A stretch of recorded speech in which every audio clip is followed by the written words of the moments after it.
Bonsoir, bonsoir à tous. Mesdames, Messieurs, bienvenue dans le studio vert de la télévision togolaise à l'heure de l'émission En fait de la télé 3.0, l'émission sans filtre.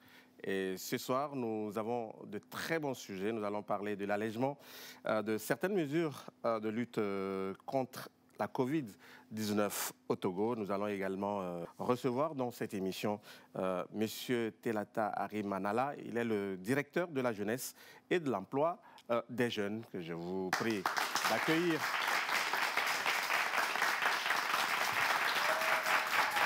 Bonsoir, directeur. Vous allez bien? Oui, ça va. Oui, ça va. Merci. Vous allez vous installer. Et toujours dans cette émission, le kiff de Miss Gaëlle. Et dans la dernière partie de l'émission, le show live avec la Rihanna togolaise, Miss Carole.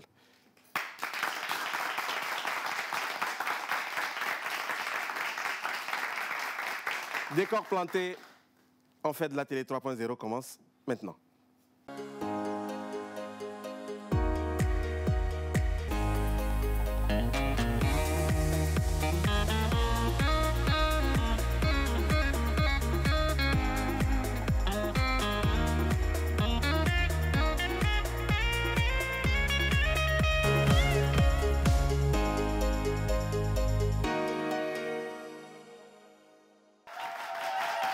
Belle soirée de dimanche sur la télévision togolaise, toujours avec la même équipe. Luc, bonsoir. Bonsoir, Magla. Ça va? Ça va. Ouais. Et le week-end? Oui, ça va, tranquille. Voilà. Miss Gaëlle, bonsoir. Bonsoir, Magla. Ça va bien? Très bien. Super. Ouais. Et Samuel? Oui, Magla. Ça va? Oui, ça va. Super. C'est la forme. OK. Allez. Et avec nous, donc, Monsieur Telata Harry Manala, directeur de la jeunesse et de l'emploi des jeunes. Bonsoir. Bonsoir, Magla. Vous allez bien? Oui, ça va, merci. Et c'est la grande forme ou Mais c'est la grande forme. Si moi je fais une mauvaise forme, c'est que toute la jeunesse togolaise sera impactée. Ah oui. Justement. Donc, on vous souhaite d'être toujours en forme. Ah ouais. Voilà. Merci beaucoup. Merci d'avoir accepté notre invitation. Et on va commencer avec le premier sujet de cette émission. Et c'est bien l'allègement de certaines mesures de lutte contre la Covid-19 chez nous. Vous en pensez quoi? Mais d'abord, on regarde ce sujet signé Samuel et on en parle derrière.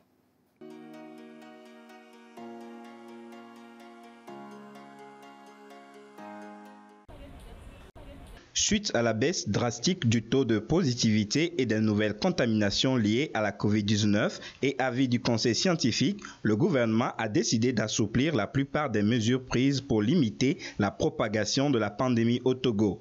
Au rang de ces mesures, la réduction de la durée d'isolement pour les sujets déclarés positifs à 7 jours pour les personnes vaccinées et à 10 jours pour les personnes non vaccinées, ainsi que la réouverture de tous les lieux de culte officiellement reconnus dans le strict respect des mesures barrières sanitaires actuellement en vigueur. À cela s'ajoute la reprise de toutes les activités sportives, culturelles et sociales avec l'autorisation d'accès à la plage et à la participation du public sur présentation d'une preuve de vaccination avec l'installation des vaccinodromes à proximité des lieux qui accueillent ces activités. Mais encore, le gouvernement donne la latitude à chaque responsable sectoriel de préciser par des protocoles sanitaires ajustés les conditions précises d'application de ces mesures précitées. Et pour la pérennité de l'adoucissement de ces dispositions et surtout afin de mettre le Togo à l'abri des éventuelles vagues à venir, l'exécutif invite à une intensification de la campagne de vaccination sur l'ensemble du territoire national. Les prochains assouplissements des mesures seront tributaires de la réussite de cette campagne vaccinale. La baisse du taux de contamination s'explique d'ailleurs par cette campagne de vaccination jusqu'ici très dynamique grâce à la stratégie mise en place par le gouvernement et l'adhésion des populations à cette campagne toujours en cours et aux mesures sanitaires édictées par le gouvernement. Que pensent les chroniqueurs de En fait de la télé 3.0 de ces mesures allégées? Bien, Luc, un soulagement? Oui, il y a un soulagement pour tout le peuple togolais, je vais dire, parce que c'est l'économie qui va reprendre un nouveau souffle. même si on sait que la croissance a déjà décollé avec le taux que nous avons, hein, qui est un peu très élevé par rapport à ce que nous avons connu au début de la crise sanitaire. Et surtout, les acteurs culturels qui se sentaient entre-temps un peu en chômage technique vont reprendre leur activité. Les sportifs. Oui, nous les chrétiens aussi, on va reprendre en plein temps nos activités spirituelles entre griffes. Je crois que c'est un ouf de soulagement pour tout le monde. Gaëlle, je pense que dans un premier temps, il faut saluer l'initiative parce que c'est un pas vers la sortie de cette crise.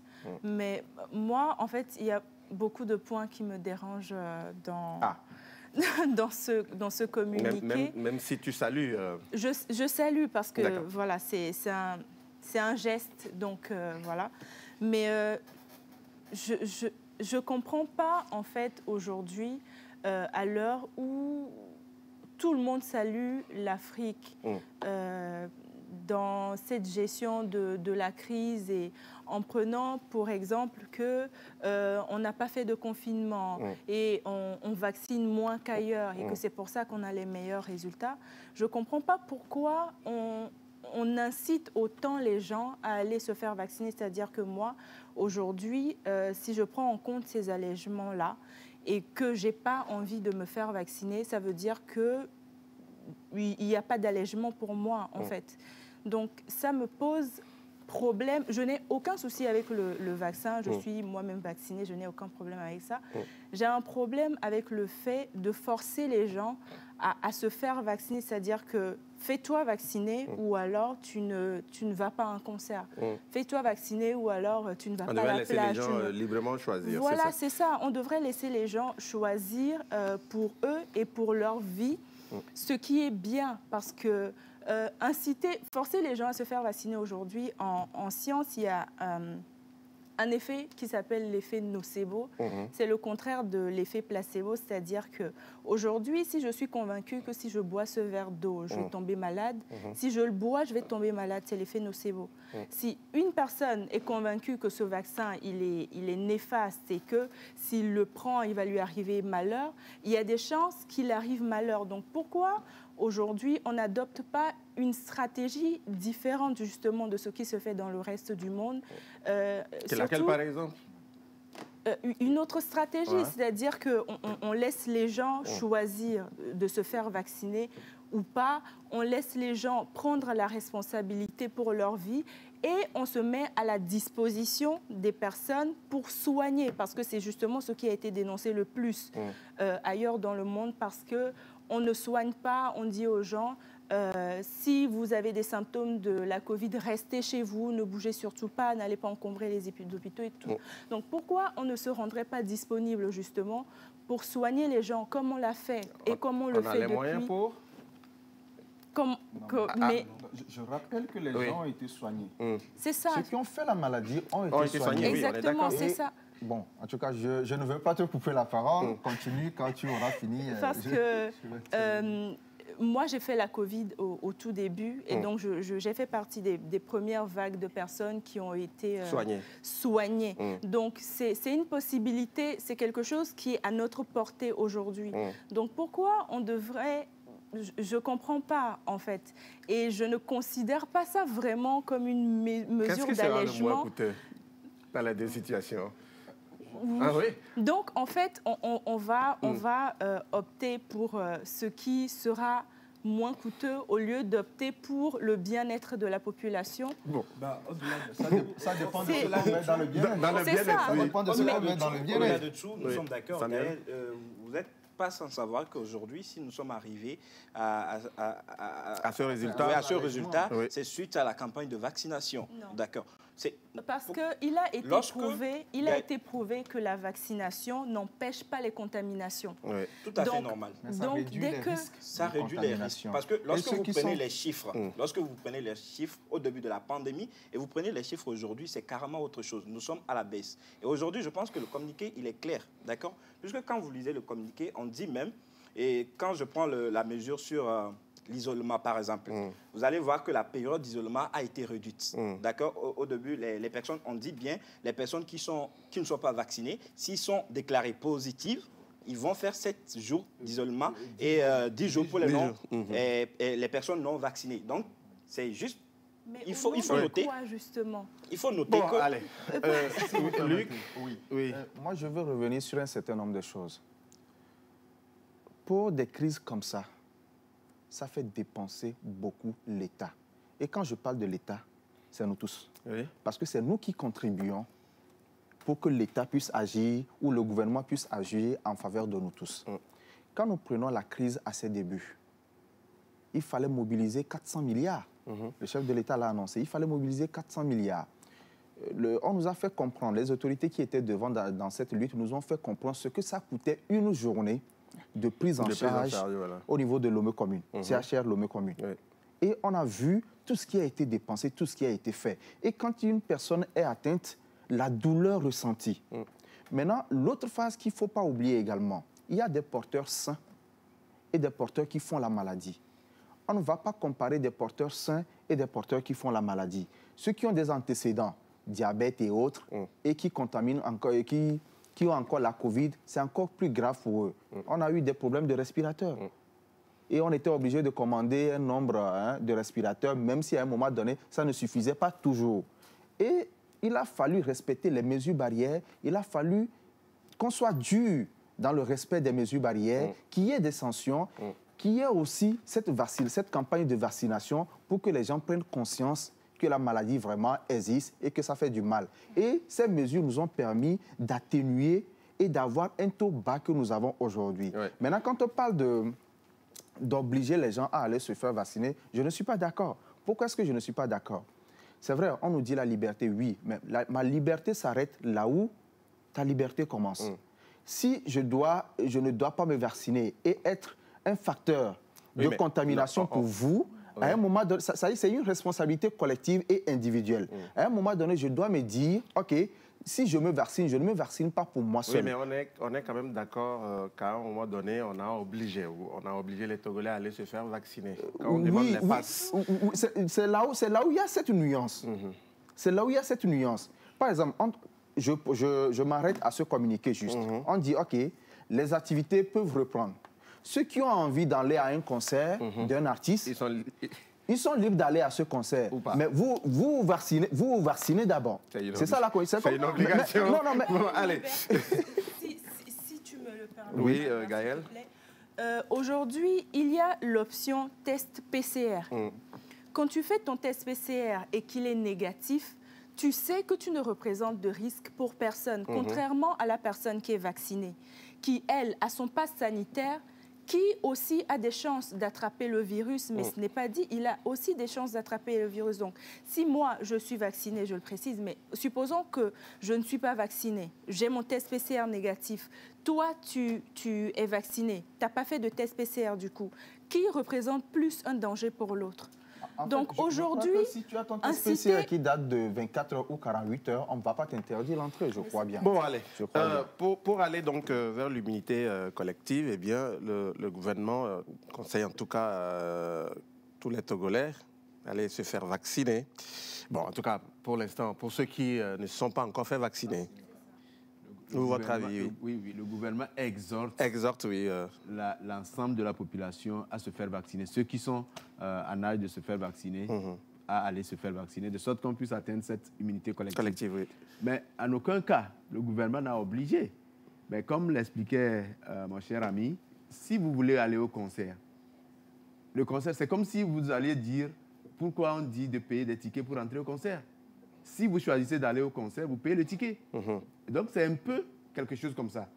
Si vous ne voulez pas aller au concert, on ne vous obligera pas à présenter un test PCR. Mais l'idéal, pour la santé de tous... Oui, mais entre-temps, pour avoir accès au bâtiment administratif, il fallait présenter un pass vaccinal. Oui, parce qu'il faut protéger ceux qui sont aussi là-bas, qui travaillent là-bas. Ceux qui travaillent là-bas doivent être protégés. Ils sont là pour rendre service, mais il faut qu'ils soient protégés. C'est un peu la chose. Donc, je ne crois pas qu'aujourd'hui, on puisse dire que c'est une obligation. Oui, c'est une obligation parce que c'est une question de responsabilité collective. Et d'ailleurs, moi, j'aime bien écouter les jeunes quand ils développent des arguments pour prouver qu'on viole leurs droits et autres. Mais généralement, les comparaisons se font avec d'autres pays. Qu'est-ce qui se fait dans ces pays? Aujourd'hui, en Europe, les gens ont bien réclamé, ils réclament tous les jours, mais l'État, dans son devoir ou bien ses droits régaliens, a le devoir de protéger les citoyens. Et ce que l'État décide, c'est vraiment pour l'intérêt du citoyen. Même si nous allons aujourd'hui, nous laissons les gens tomber malades, c'est que toi, qui es tombé malade, tu souffres, ceux qui sont à côté de toi souffrent, et finalement, c'est une perte pour toute la nation. Et donc, il faut minimiser. Aujourd'hui, on se comporte vis-à-vis de ce virus qu'est la Covid comme si il n'y avait aucune autre maladie autour. Nous avons eu en Afrique le virus Ebola, d'accord, qui est beaucoup plus mortel que la Covid. Et il n'y a pas eu tout ce qui est en train d'être mobilisé aujourd'hui contre ce virus. Il n'y a pas eu tout ça avec Ebola. Aujourd'hui encore, il y a quelques semaines, il y a eu encore... Mais la Covid aussi a fait beaucoup de victimes. Attention. Je suis d'accord. Il faut faire attention. C'est ça. Je suis entièrement d'accord. Mais en fait, qu'on ne nous donne pas l'impression que on est jeune, donc on est inconscient, donc on n'a pas conscience des choses. Non. Moi, je n'ai rien contre le vaccin, je l'ai déjà dit, je me suis faite vacciner. Je dis juste que on ne peut pas enlever l'option test PCR et dire aux gens, si vous voulez aller à un concert, faites-vous vacciner, c'est comme avoir un ticket. Non, il s'agit de la santé. Et aujourd'hui... Précision. Oui, allez-y. L'ami aussi l'a dit. Il a laissé la possibilité aux sectoriels et aux acteurs d'organiser le protocole autour des activités. Et donc, l'option PCR peut être une option pour certains qui organisent. Récemment, pour l'événement Meetup qui a été organisé, il y avait l'option PCR. Donc, tous ceux qui devaient accéder à la salle de 2 février pour prendre part à l'événement, on est passé par là. Très bien. Nous, on est vaccinés, mais pour y accéder, puisque c'était la condition. Très bien. Aujourd'hui, on salue quand même l'allègement de certaines mesures. Je crois que ce sont des mesures principales. Parce oui, c'est des mesures principales, ça libère beaucoup d'acteurs. Est-ce à dire que dans les prochains jours, dans les prochaines semaines ou dans les prochains mois, si les cas venaient à augmenter, on ne le souhaite pas, on risquerait de... Oui, justement, le communiqué est clair. On l'a prévu, on a dit bien, si dans les jours à venir, on a une augmentation de cas, on risque de revenir sur les anciennes mesures. Bon, ça c'est clair. Donc, chacun fait... C'est là où il est primordial que chacun continue par respecter les mesures barrières. Parce que c'est vrai que les mesures ont été allégées, mais ça ne nous empêche pas de continuer par mettre nos cache-nez. Mettre un cache-nez, moi, je me rends compte que ça protège contre beaucoup de choses. Ne serait-ce que la poussière. Ça nous protège contre beaucoup de choses. Et il y a d'autres mesures à respecter qui vont nous aider à continuer à aider le gouvernement à alléger davantage les mesures. Très bien. Voilà. Oui. Se laver les mains régulièrement. Oui, se laver les mains régulièrement. Oui, c'est important. C'est très important. Allez, merci beaucoup. Donc, vivement qu'on atteigne rapidement cette immunité collective pour que, bon, voilà, les choses redeviennent normales. Dans la mesure du possible. Dans la mesure du possible. Bon, allez, très bien. Merci beaucoup. Juste une transition et on va parler de notre sujet. À tout de suite.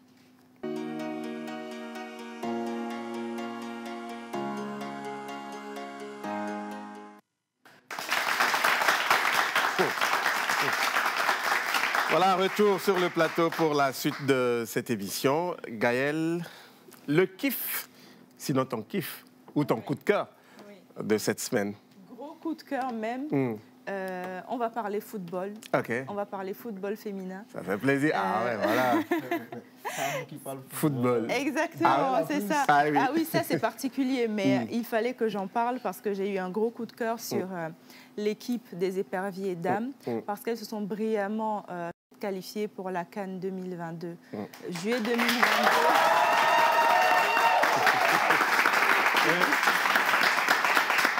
Donc, elles se sont qualifiées ce mercredi 23 février à la suite d'un match contre leur adversaire du Gabon, 2-1.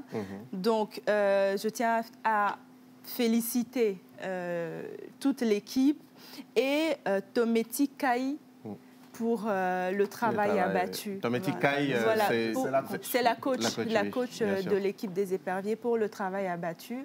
Et on les accompagne et on espère qu'elles nous feront vibrer comme le Sénégal a fait vibrer toute l'Afrique récemment. Oui. Voilà, c'est vraiment un gros kiff. 4-1 sur l'ensemble... non, 4-2. 4-2 sur l'ensemble des 2 matchs.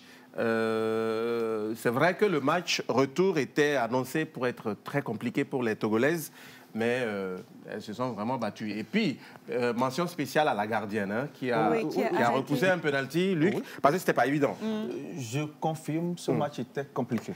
Ce match était vraiment compliqué parce que je me refais le match dans la tête. Je me dis, si on avait encaissé ce but-là, ce penalty, comment est-ce que ça aurait été? Puisque en première partie, notre camp était quasiment assiégé par les Panthères d'âme. Et Dieu merci, grâce à la ténacité de toute l'équipe, et la gardienne, elle a prouvé vraiment qu'elle mérite sa place. Et la ténacité de l'équipe, elles ont relevé le défi. Parce que rappelons que c'est le Togo qui a marqué en premier lieu. Ensuite, l'équipe gabonaise a égalisé. Mais on n'a pas baissé les bras. Les dames n'ont pas baissé les bras. Elles ont encore mis un second but comme à Lomé. Et il faut rappeler aussi qu'à Lomé, on gagnait pratiquement dans les dernières secondes du match. Ça prouve la mentalité, la forte mentalité pour défendre le drapeau national. Très bien. Bravo encore une fois aux dames. Monsieur Anala Non, je crois qu'en bon Togolais, on ne peut être que fier. Fier parce que c'est une première. Et ça nous dit également que finalement, le leadership féminin doit s'affirmer dans tous les domaines. Très bien. Et je crois que c'est un exemple qui doit inspirer beaucoup de jeunes filles. Voilà. Voilà donc une qualification historique pour le Togo. Mais cette belle victoire, on la savoure. Oui. Rappelons que ça sera la CAN sera Maroc 2022 sera jouée du 2 au 23 juillet prochain. Oui. Et j'ose croire que les dispositions sont en train d'être déjà prises au niveau de la fédération comme au niveau du ministère pour accompagner ces dames-là. Il ne faut pas attendre la veille de la compétition. Oui, pour accompagner ces dames-là, pour que les résultats suivent. La ténacité dont elles ont fait preuve suivent au cours de cette CAN-là pour qu'il y ait un bon résultat. C'est-à-dire le travail le résultat est certainement celui d'un travail qui a été fait jusque-là. Et ce n'est pas le moment de baisser. Certainement qu'on va... Ça donne envie, forcément. C'est vrai qu'on nous a habitués aussi à cette façon de faire. Voilà pourquoi on attire déjà l'attention de ceux qui dirigent le football. On a une bonne dynamique actuellement. On pense que cette dynamique soit maintenue sur le long terme. Bon, allez. Merci Samuel. Voilà. Merci beaucoup. Et on va te retrouver... soit sur les reportages ou sur le plateau prochainement. Bon, je n'en sais rien. Luc, c'est ça. Il porte de casquette. Donc, il faut dire que c'est l'un des héros des coulisses qui est là avec nous tout le temps pour nous aider dans la préparation. Et juste derrière lui, on reçoit M. Yacoubou Bacha. Il est directeur général de M7. Il viendra nous parler de son activité, la crypto-monnaie.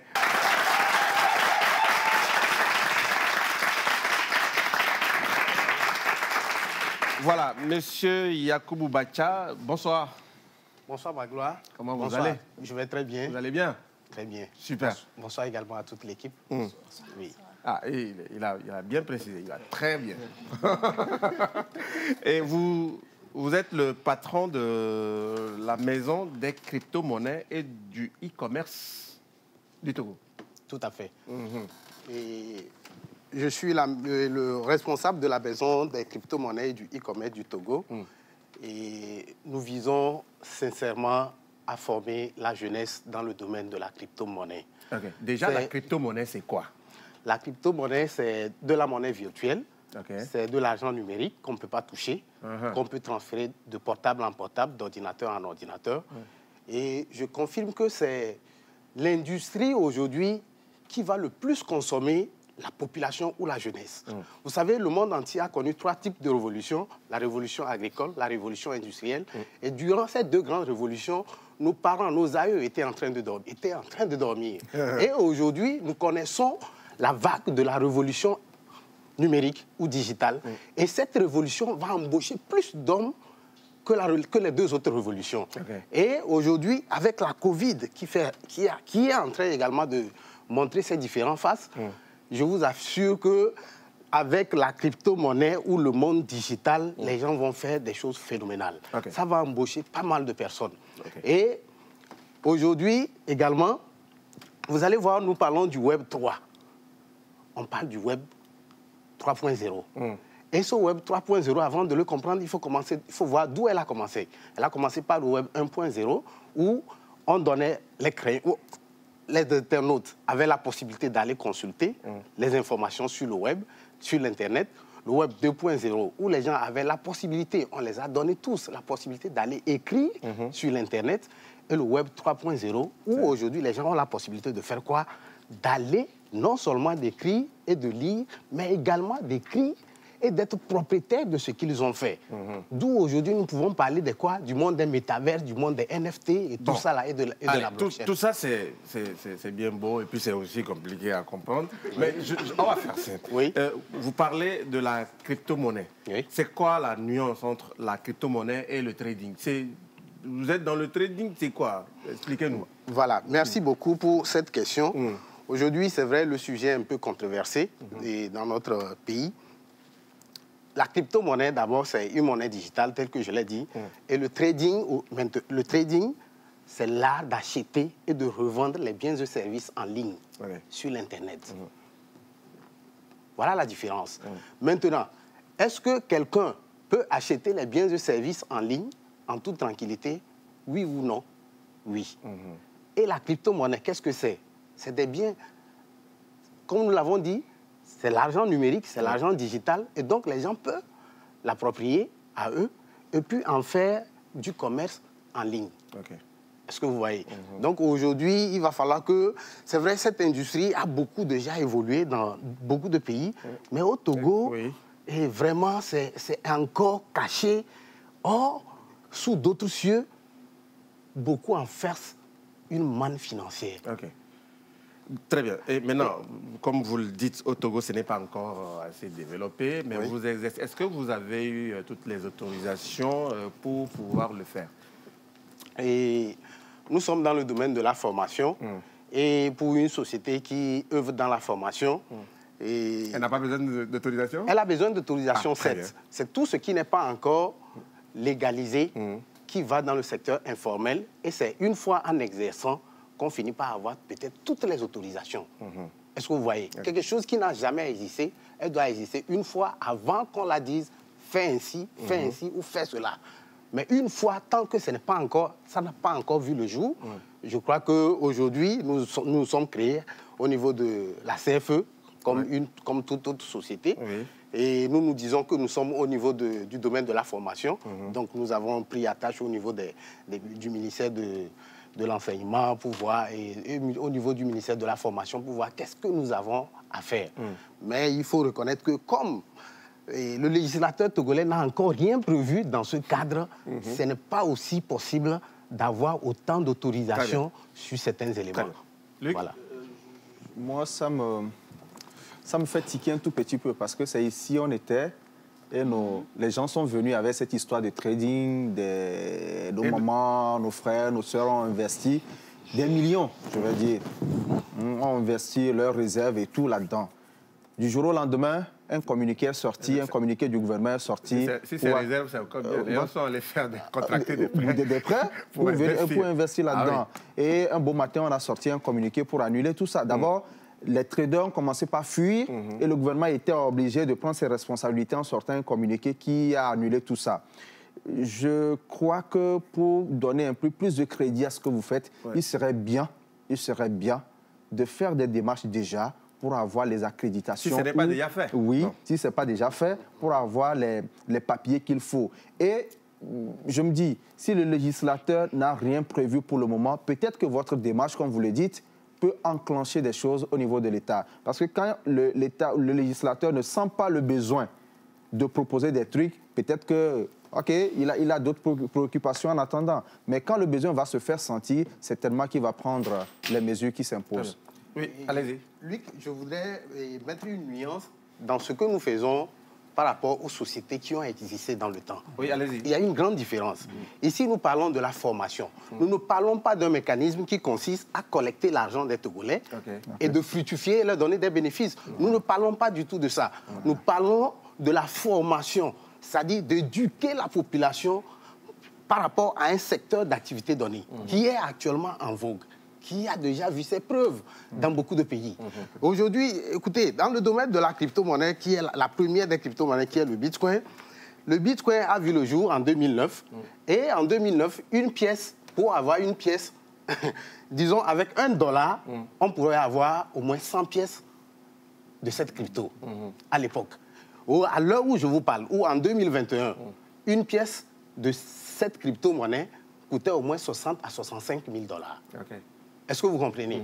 Ici, nous sommes en train de parler, ça veut dire, aujourd'hui, si un citoyen lambda, togolais, s'il y avait 1000 ou 10 000 Togolais qui avaient investi $1 dans ce secteur d'activité, aujourd'hui, chaque Togolais pouvait sortir avec 33 milliards, ou 3 milliards et quelques.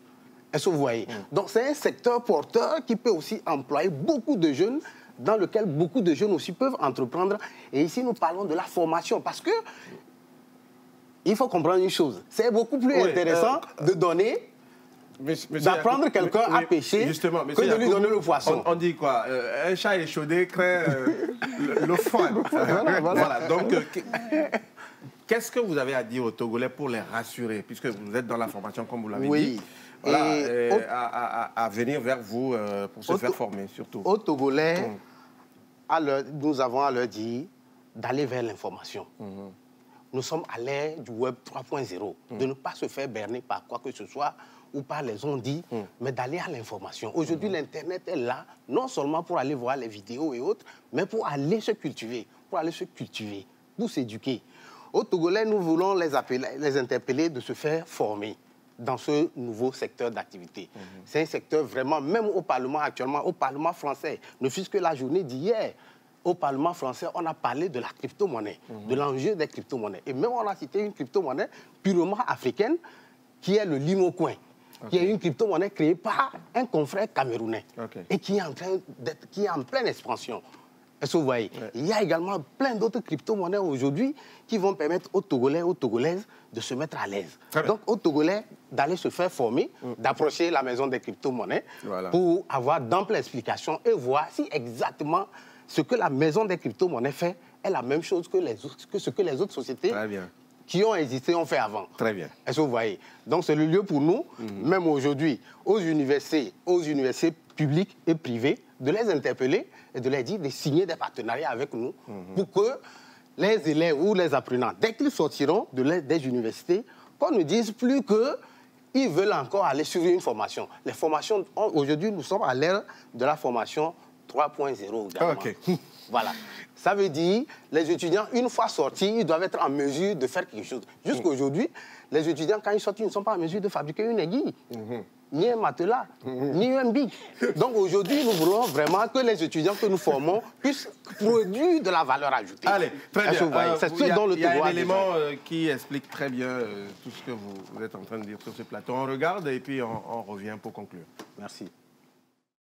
D'après le récent rapport de Global Crypto Adoption Index, le Togo fait partie des 20 pays sur les 54 en matière de transactions et d'épargne individuelle de crypto-monnaie. C'est dans cette dynamique que la maison du crypto-monnaie et d'e-commerce du Togo, MCET, a entrepris une série de formations pratiques sur l'écosystème des crypto-monnaies afin que les participants s'approprient les techniques dans le domaine et aussi amoindrir les risques que comporte ce secteur.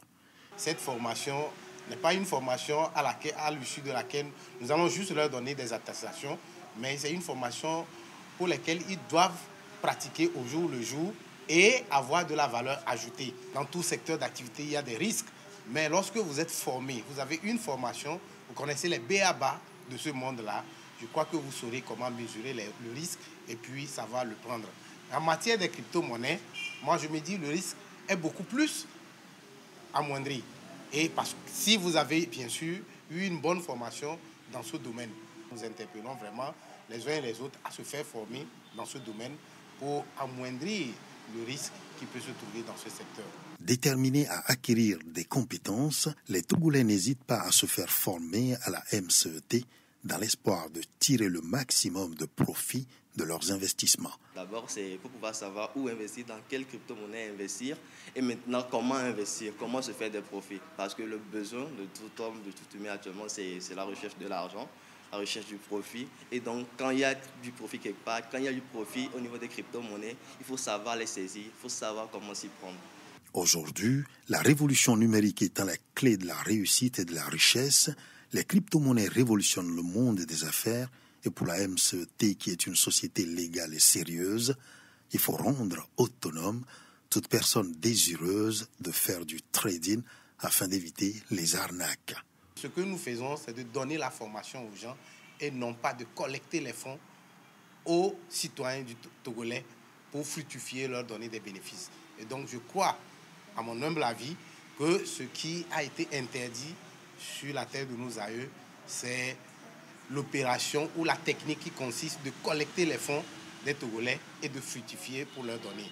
Ceux qui sont censés le faire, ce sont les institutions bancaires qui sont habilitées et qui sont en règle avec le ministère des Finances. Les crypto-monnaies sont une mine d'or si l'on en connaît les rouages et les techniques. La MCET est donc une solution par excellence, car comme le dit le publiciste Arnaud Botti, la formation est l'essence de tout succès. Très bien. Retour sur le plateau. On conclut? Merci. Oui, et en conclusion, nous voulons dire aux Togolais qu'à la M7, ils ne viennent pas confier leur argent pour que la M7 trade pour elles. Très bien. Mais c'est que chaque personne qui se fait former à la M7 les assiste à ce qu'eux-mêmes, ils investissent dans leur propre wallet, dans leur propre portefeuille et en leur propre nom. Et c'est eux-mêmes qui gèrent leur propre argent. Très bien. Ce n'est pas la M7 qui va gérer leur argent, mais c'est eux-mêmes qui vont gérer leur argent en fonction de leurs convictions qu'ils choisiront, ou bien selon nos orientations, de choisir la crypto-monnaie qu'ils croient vraiment qu'elle a un bon projet derrière. Parce qu'on n'investit pas dans la crypto-monnaie parce qu'il faut investir, mais on investit dans une crypto-monnaie qui a un projet solide, une crypto-monnaie qui vient résoudre un problème spécifique, tel que nous l'avons vu dans le cas du Bitcoin. La formation coûte combien? Et voilà. Et on ne dit pas ça. Je crois que si les gens nous approchent, ils auront dans enlève les contacts, c'est mieux. En tant que directeur de la jeunesse, je ne dirais pas que c'est une mauvaise chose, mais tout ce que nous disons aux jeunes, c'est avant de s'engager, il faut vraiment prendre le temps de vous assurer de la crédibilité des acteurs, mais aussi de l'issue de cette opportunité. Très bien. Parce que très généralement, au début, avec tout l'enthousiasme, toute la communication qu'on a derrière, on est emballé, mais tout de suite, on est désenchanté. Et donc, il faut prendre soin de s'informer. Oui, que nos amis puissent véritablement travailler avec les autorités publiques, le ministère de la formation professionnelle, oui, mais aussi le ministère de l'économie numérique, qui sont à même de dire, oui, on peut valider cette formation pour les jeunes Togolais. C'est vrai, la jeunesse togolaise, les populations togolaises ne doivent pas être en marge de ce qui se fait au niveau mondial. Mais il faut vraiment que les gens vraiment puissent être rassurés. Parce que vous avez bien dit, les gens vont investir. Et ça me fait un peu regarder les déboires que un certain nombre de jeunes ont quand ils se sont engagés. C'est vrai que ce n'est pas la même chose. Hein. On vous fait miroiter la chose, et vous entrez dedans, vous êtes pris dans un engrenage et vous disparaissez. Voilà. Et sur le coup je disais de rassurer vraiment, les Togolais. Voilà. Oui, nous on veut bien que les gens soient formés, mais des gens qui sont formés et qui véritablement s'épanouissent derrière au lieu de tous les temps courir pour dire mais il faut que je rattrape ce que j'ai mis. Voilà. Contact? Oui, nous répondons au 90 14 et 0300. 90 oui. 14 03 00. Voilà. Donc appel, WhatsApp. Appel, WhatsApp. Très bien. Nous sommes en le 90 14 03 00. Oui. Très bien. Merci beaucoup à vous, Monsieur Yacoubou Bacha. Je rappelle, vous êtes le directeur général de M7, Maison des crypto-monnaies et du coup. Voilà. Juste derrière, Monsieur Bacha, on va recevoir Mademoiselle Amétépé Ludivine. Elle est la présidente de l'association des élèves de l'ESAM. À tout de suite.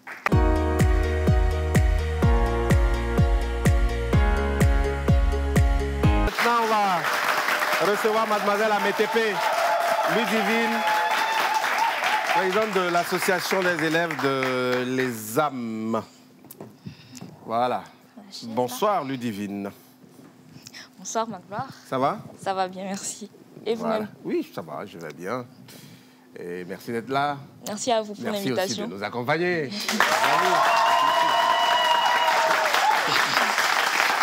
Voilà. Vous êtes la présidente de l'association des élèves de l'ESAM. C'est exactement et ça fait en tout cas plaisir de vous avoir avec nous. Et vous voulez, peut-être pour ceux qui ne connaissent pas forcément l'ESAM, nous rappeler ce que vous faites? Oui. L'ESAM est une école qui forme dans 3 domaines, à savoir la filière d'expertise comptable, la filière du droit et la filière des sciences de gestion. Nous avons des partenariats avec des universités françaises d'envergure internationale.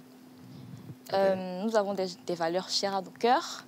40 en tout, hein. C'est beaucoup. Hein. 40 valeurs? Oui. Non, là, on va pas les éliminer. Sinon, on risque de ne pas quitter, là. Bon, nous avons des valeurs chères à nos cœurs. Oui. Déjà, l'excellence, hein, d'où notre slogan, la passion de l'excellence. Oui. Et également l'épanouissement. Donc, c'est dans cette optique-là que nous organisons la semaine culturelle de l'école, qui va se tenir la semaine prochaine. Nous la dénommons Semaine de l'amitié. Ah, Semaine de l'amitié. Voilà. Donc, au cours de cette semaine, il y aura plusieurs activités. Le programme, il est déroulé comme suit. Le mardi 1er mars, j'ai oublié de préciser que ça se tiendra du 1er mars au 5 mars, donc de lundi au samedi. Le mardi 1er mars, nous aurons un procès fictif, donc un procès qu'on va théâtraliser pour jouer. Et nous aurons également une causerie débat entre nous les élèves. Ensuite, le mercredi, il y aura l'art culinaire. Les élèves vont troquer leur veste contre des toques de chef. C'est quand? Les mercredis. Bon, ça je note. Ah oui, on parle quand même de... Ça je note. Oui. Donc, je disais que les élèves vont troquer leur veste contre des tabliers, des toques de chef pour nous régaler ce jour-là dans la matinée. Et dans la soirée... Dans la matinée, 9h. C'est pas loin, c'est nos voisins. N'est-ce pas? Dans la matinée, 9h, déjà, ils vont commencer à nous montrer leur talent de cuisinier. Ensuite, dans la soirée, il y aura le concours d'éloquence. Il est ouvert à tous. Le concours d'éloquence, en fait, sert à montrer qu'à l'ESAM, nous avons le verbe. Nous savons convaincre. Et nous savons organiser. Parce que tout est fait à l'interne. Et c'est un rendez-vous annuel, en fait. Donc, j'exhorte vraiment tout le monde à venir suivre les élèves de l'ESAM prestés pour ce concours-là. C'est sur invitation ou Non, c'est ouvert à tout le monde. C'est ouvert, Oui, c'est ouvert à tout le monde. Dans l'enceinte de l'école. Oui, bien évidemment, bien évidemment. Ça sera à l'entrée, dans la salle panoramique de l'école. Donc, à l'entrée de l'école, il y a des dispositifs de lave-main. Bien avant, il y a des thermoflash et le port obligatoire du cache-nez. Voilà. Le jeudi, il y aura du sport. On va faire de la Zumba. De la Zumba. Ensuite, le match retour des anciens nouveaux. Heureusement qu'on a allégé les... Oui, mesures. Oui, Bon, donc, oui. Gaël, de s'essayer. Quand j'ai... oui, effectivement. Le communiqué m'a tellement ravie, je fais waouh. C'est notre année, quoi.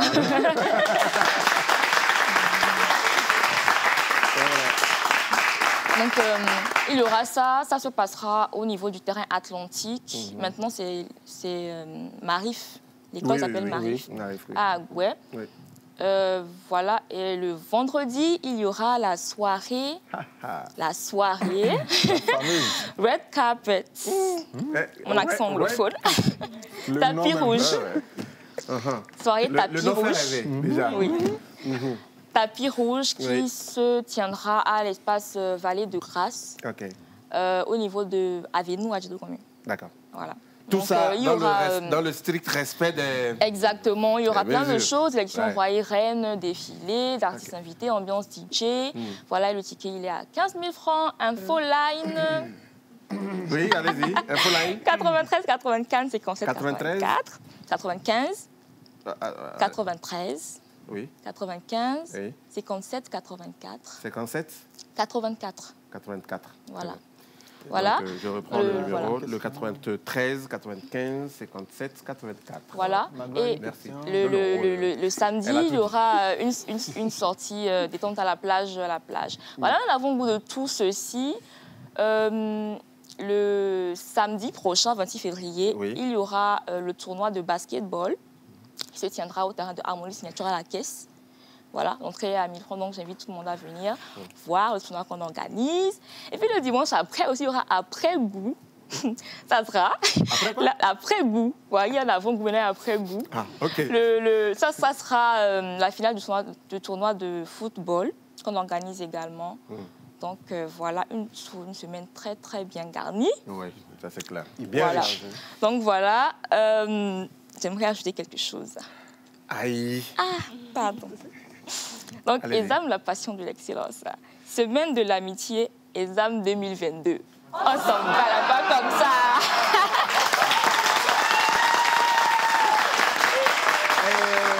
Merci. Gaël et Luc. Mercredi, là, nous aussi. On viendra manger. Allez, merci beaucoup à vous. Mademoiselle Amétépé Ludivine, je rappelle que vous êtes la présidente de l'association des élèves de l'ESAM. Merci beaucoup. Voilà. Très bien. Très bien. Et pour la suite, Carole, notre Rihanna nationale. Ah oui, voilà, elle va s'installer juste à côté de... Oui, à côté...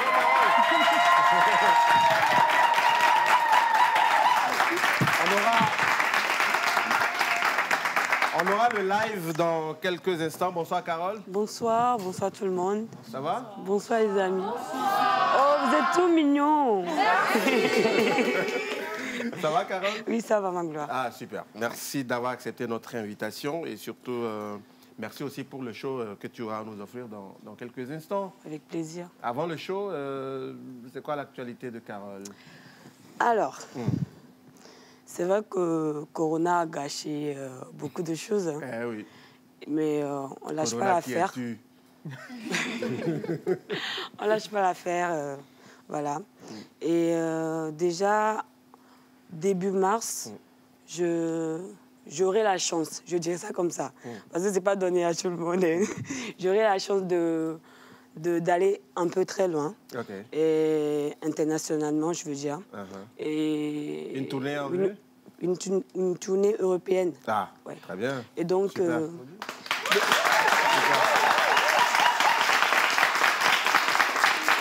Merci beaucoup. Oui. Et après, peut-être le retour, je vais... Tu reviendras pour qu'on en parle. Voilà. Bah oui.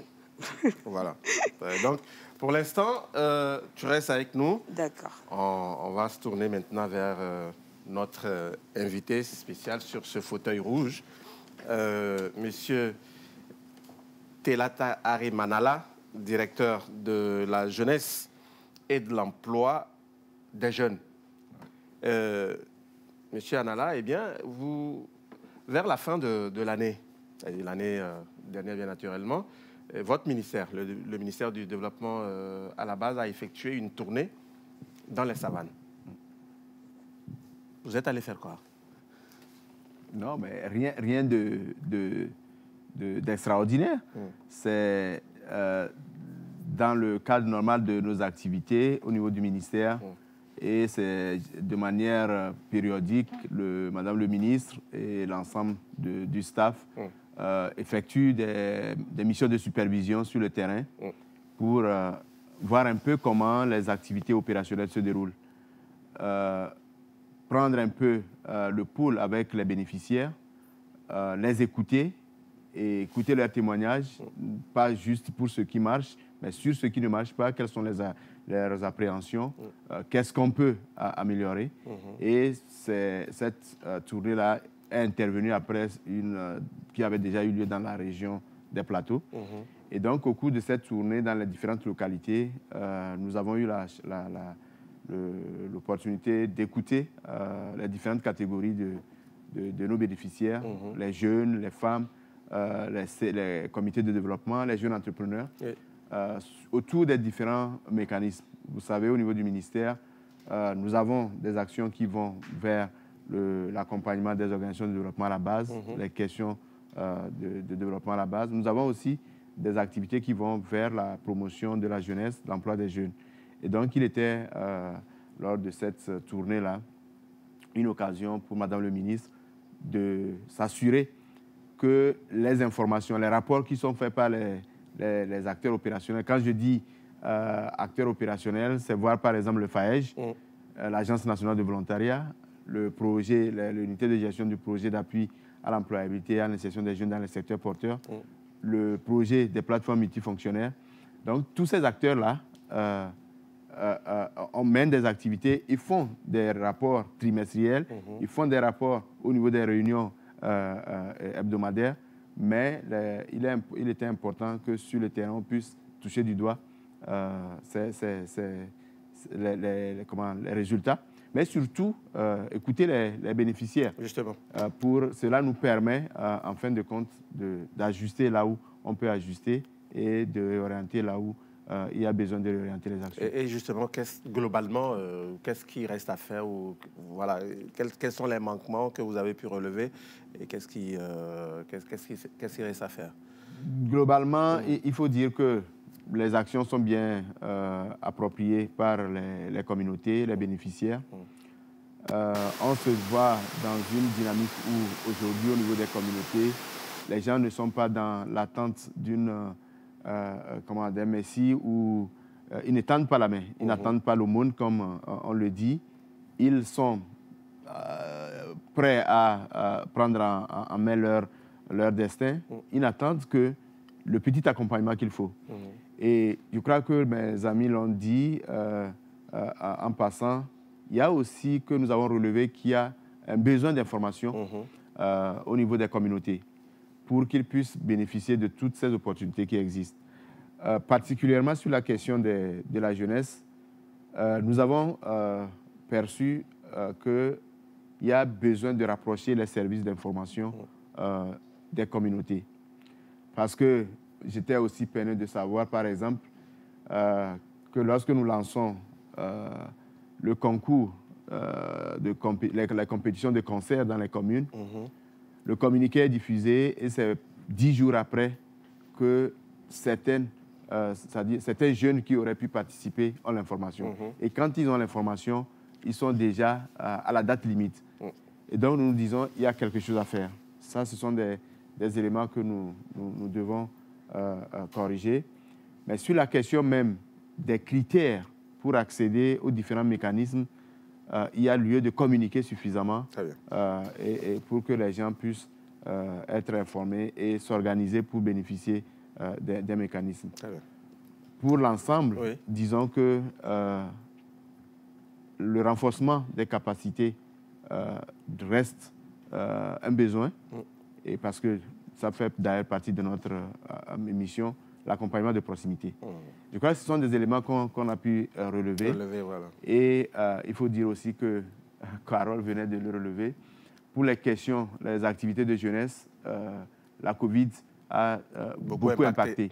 Parce que vous n'êtes pas sans savoir que généralement, les activités de jeunesse sont des activités de masse. Et donc, avec la COVID, ça a vraiment impacté ce volet de nos activités. Voilà. Luc? Oui.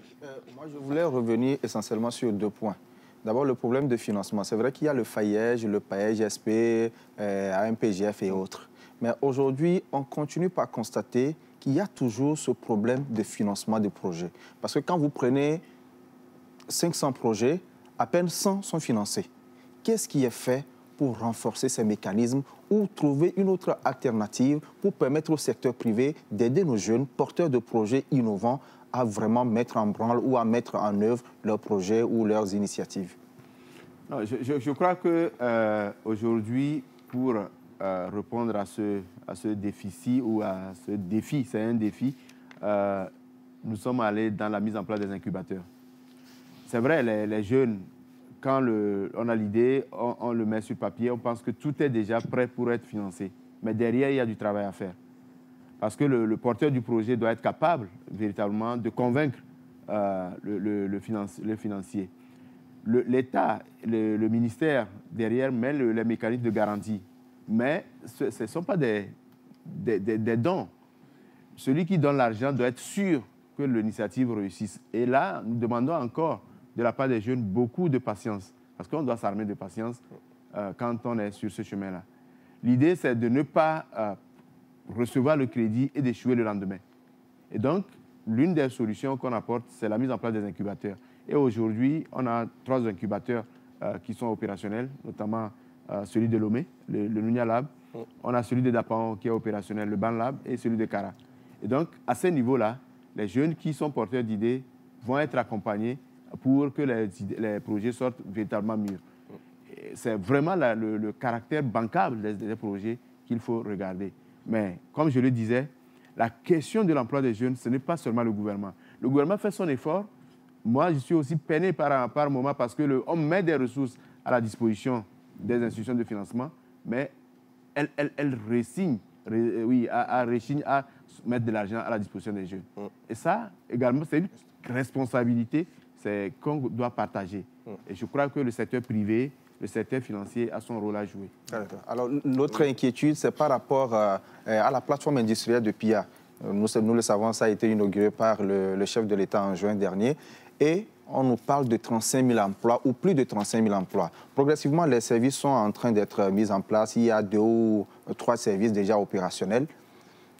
On constate au niveau du recrutement que, c'est vrai, on demande aux uns aux autres d'envoyer les CV, mais ce n'est pas clair la façon dont le recrutement se fait. Comment est-ce qu'un jeune Togolais lambda aujourd'hui, qui a des compétences, qui a d'apparent, peut se faire recruter au niveau de la plateforme industrielle d'Aditi Copé aujourd'hui concrètement? Merci beaucoup. Je crois que c'est pertinent comme question. Il faut dire que quand la plateforme a été mise en place, le gouvernement a pris un décret qui organise le système, le fonctionnement au niveau de la PIA. Et pour ce qui concerne les recrutements, la mobilisation des ressources humaines, c'est l'ANPE qui est le service public, la porte d'entrée pour la mobilisation des ressources humaines. Et je crois que ce que moi je reproche aux jeunes, c'est de ne pas aller aussi à l'information. L'ANPE est disponible pour leur apporter toutes les informations et les orienter suivant le profil avec lequel ils viennent. Et aujourd'hui, le recrutement de 1000 personnes qui est lancé, c'est à travers l'ANPE. Et je crois que c'est ce qui nous amène également à dire que les services publics ont encore de l'effort à faire. Nous sommes services publics, nous devons rendre service aux jeunes, il faut aller vers eux. Donc c'est pour dire que nous avons ce travail de communication à faire pour que les jeunes puissent s'approprier les outils et aller vers les bonnes portes. Sinon, il y a beaucoup d'arnaqueurs qui vont rentrer dans le jeu. Mais je dis, la porte d'entrée pour les recrutements, pour la mobilisation, c'est l'ANPE. Très bien. Voilà. Et M. Anala, il y a quelques semaines déjà, votre ministère a tenu une revue annuelle de ses actions réalisées au cours de l'année 2021. Pourquoi cet exercice? C'est une tradition qui est installée ou instaurée au niveau du ministère depuis plus de 10 ans et elle nous permet de rendre compte, de faire le bilan de ce que nous avons pu faire sur ce que nous avions planifié, quels sont les résultats qu'on a pu obtenir, mais surtout, quelles ont été les faiblesses qu'on a pu relever et comment ça nous permet d'ajuster, comme je l'avais dit tantôt, et d'orienter les nouvelles actions. Et donc, l'exercice qui a été fait était de présenter à l'ensemble de nos partenaires les résultats que nous avons pu obtenir pour l'année 2021, mais aussi c'est une sorte de reddition comment, c'est ça, non? Oui. Et oui. Et donc de redevabilité. Ouais. Parce que les partenaires nous accompagnent et il est de bon ton qu'on puisse leur dire ce que nous faisons avec les ressources, l'État, pour ce qui est du budget de l'État, ce que nous faisons avec. Mais pour les partenaires qui nous accompagnent sur les différents projets, qu'ils sachent effectivement ce que nous avons fait et où est-ce que nous voulons aller pour l'année qui suit. Et donc, c'est un peu l'exercice qui a été fait. Et je crois que c'est une tradition au niveau du ministère. Très bien. Et quel est le bilan à l'actif donc, de votre département, justement, concernant le secteur jeunesse, voilà, pour le compte de l'année 2021? Pour le secteur jeunesse, je crois que nous avons un certain nombre d'indicateurs sur lesquels nous pouvons nous prononcer. Nous avons véritablement à cœur l'insertion, l'accès à l'emploi et l'insertion professionnelle des jeunes. Donc, sur ce volet, nous avons un certain nombre de mécanismes. Le projet d'appui à l'employabilité et à l'insertion professionnelle des jeunes. Nous avons le volontariat national pour l'employabilité, l'acquisition d'expérience professionnelle. Nous avons le FAEJ pour les questions d'accompagnement à l'entrepreneuriat. Et donc, sur ces trois éléments viennent, en tout cas, les éléments de conseil et de coordination.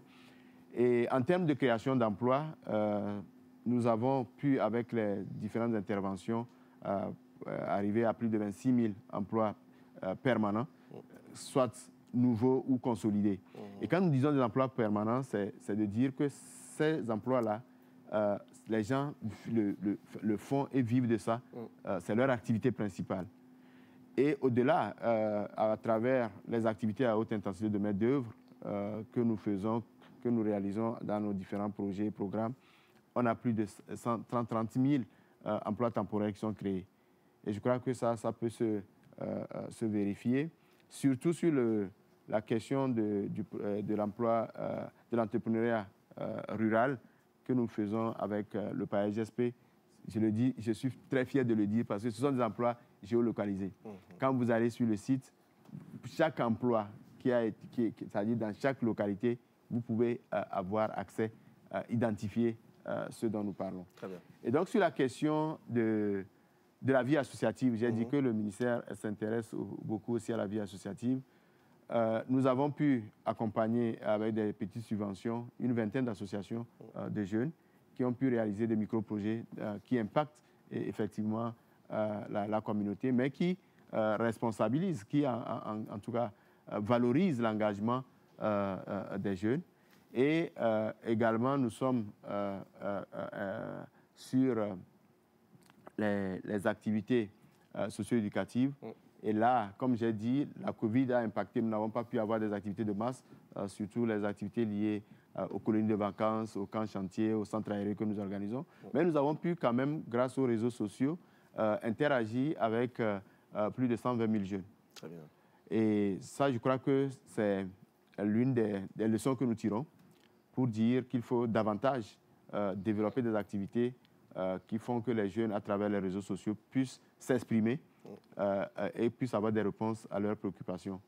Et c'est dans la foulée que nous avons la création de la plateforme dont j'ai parlé tout à l'heure, qui a été lancée en avril 2021, la plateforme Leling, pour permettre à tous les jeunes d'accéder aux informations utiles. Très bien.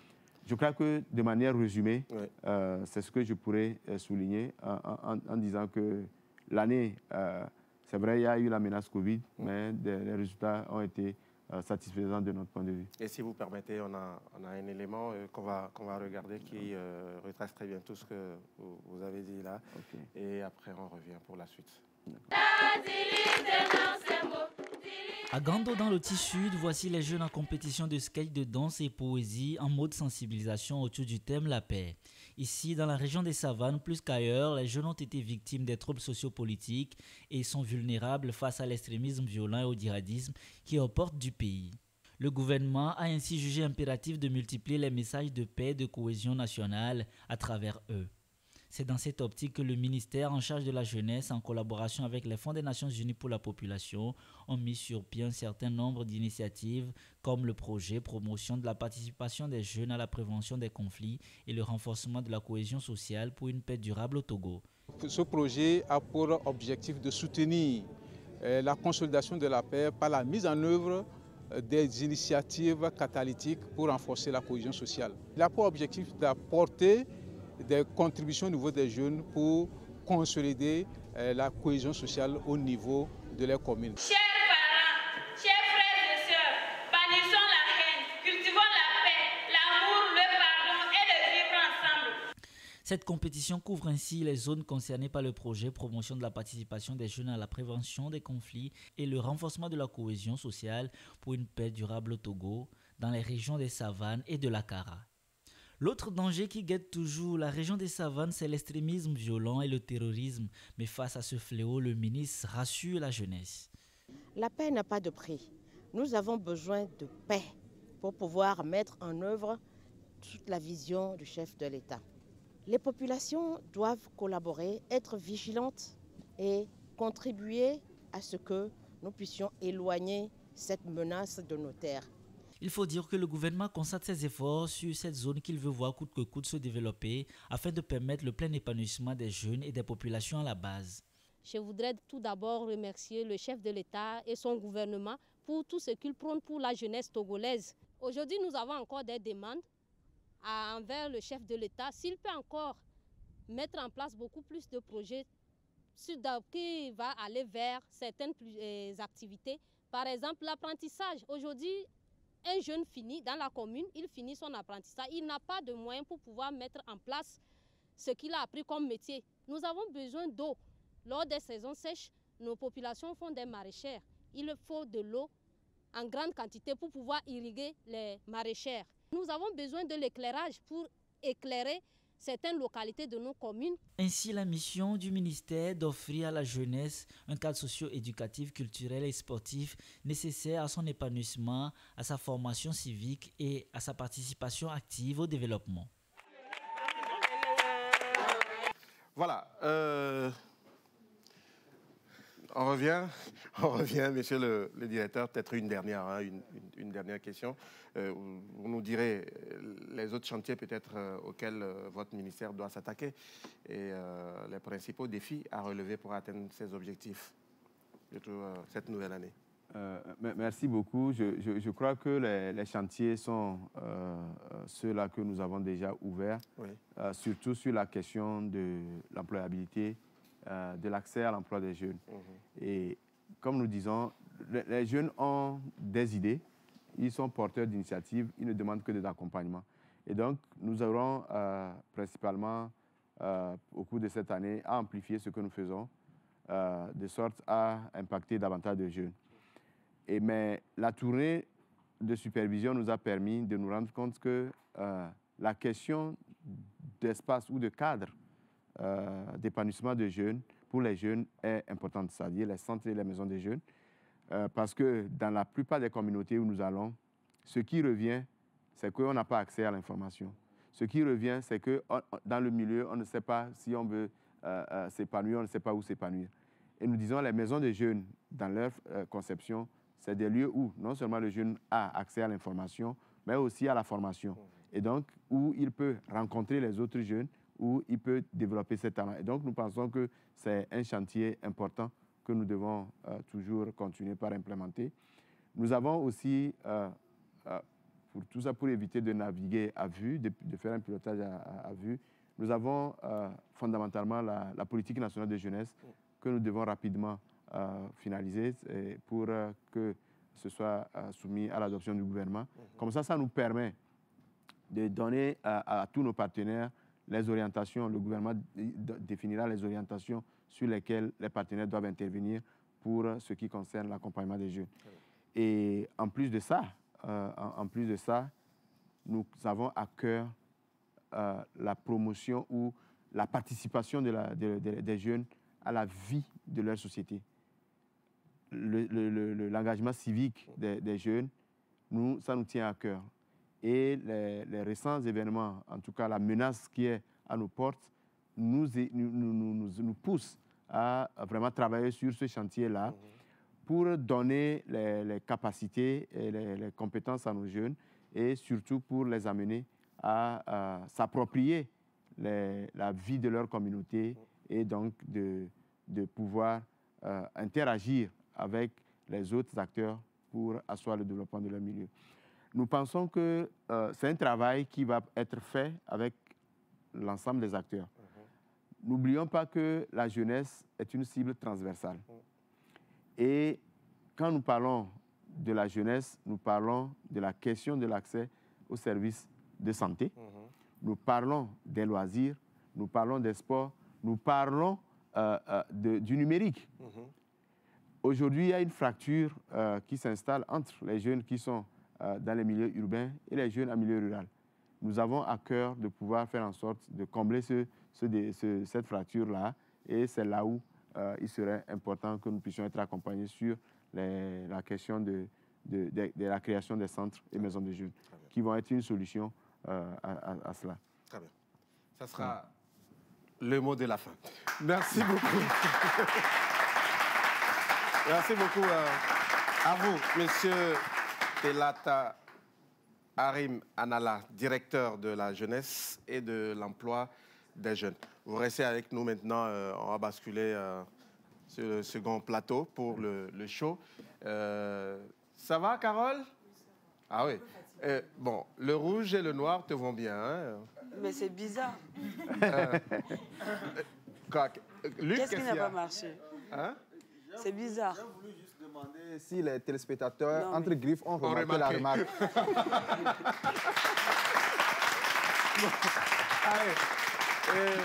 Non, c'est un parfait hasard. Hein? Bon, voilà. Ouais. Un heureux hasard. J'ai pas de problème. Non, j'ai dit un parfait hasard. Ah, okay. On va parler d'heureux hasard. Attention. J'ai juste voulu comprendre. Merci. Donc, Carole, prête pour... Oui, prête. Ah oui. Ouais. Et tu nous offres honneur à la femme. Ah, nous allons célébrer la femme parce que bientôt le 8 mars. Et après, l'amour, et puis on va dédier le son aux éperviers d'âme. Oh, ça marche? Oui, ça va. Très bien. Ouais. Et en second? Et après, l'amour, comme Carole est amour, adorable. Voilà l'amour. Et après, je vais conseiller. Non, je vais donner des conseils à tous ceux qui envient les autres ou jalousent les autres parce qu'ils ne sont pas encore arrivés et croyant que c'est fini pour eux, que c'est pas comme ça. Hein. Non, la quand vie, tu c'est pas ça. pousses ton prochain, ton tour arrive toujours. Super. Ouais. Allez. On va chanter? Je vais aller là-bas, je préfère. On va chanter, on va danser, c'est ça? Ouais, voilà. C'est bon? Vous êtes prêts?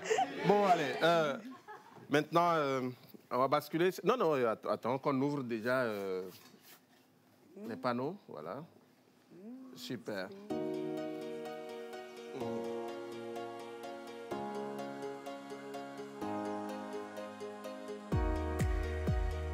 Voilà, à présent, on va passer au live, au show live avec Miss Carole.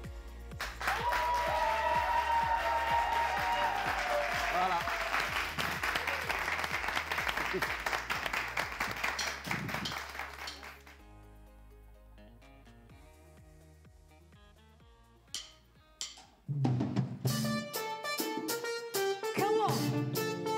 Les femmes, toutes les femmes.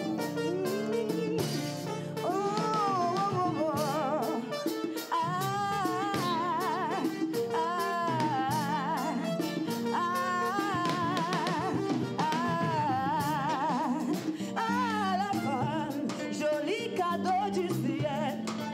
La femme, la force et le repère de l'homme. La femme, joli cadeau du ciel. La femme, la force et le repère de l'homme. Honneur à toi la femme. Respect à toi la femme. Comment? Hey, gloire à toi la femme. Fleur à toi la femme. Ah la femme, joli cadeau du ciel. Ah la femme, la face et le repère de l'âme.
retrouve.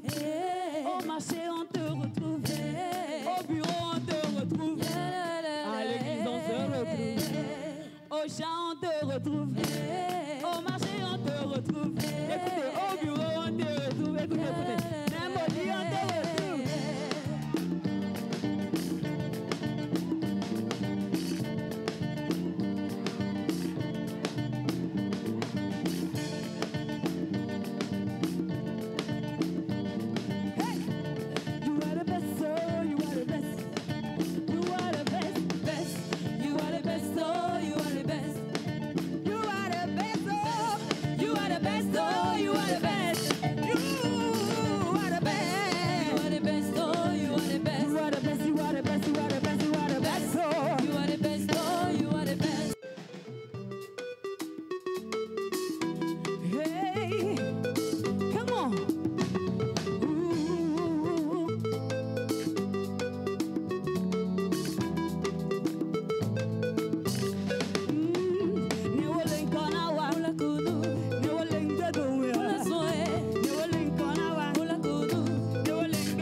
Restez avec moi. Can I tell you something? Baby, you're something that my